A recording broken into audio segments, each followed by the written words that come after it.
Баткен облусунун Кызыл Кыя шаарында күйөө баласы балта менен чапкан кайнене каза болуп калды. Бул тууралуу Супер KG порталына Кызыл Кыя аймактык ооруканасынын башкы дарыгери Жалалидин Рахматуллаев билдирди. Анын айтымында 62 жаштагы аял бир жума мурун каза болгон. Күйөө баласы балта менен чапкан кайнене алган жаракатынан улам көз жумду. Ал эми ал аялдын жолдошу учурда ооруканада, абалы туруктуу. Жакын арада үйүнө чыгарылат, деди Рахматуллаев.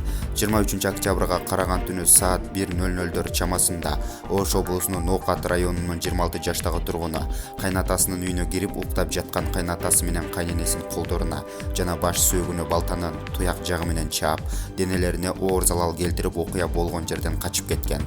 Шектүү 24 октябрда Кызыл Кыя шаарынын аймагындагы мечиттердин биринде жашынып жүргөн жеринен кармалган. Жабырлануучулардын келининин айтымында күйөө баланы аялынын ажырашам деп айтканына өчөшүп ушул ишке барган. Булак Супер KG.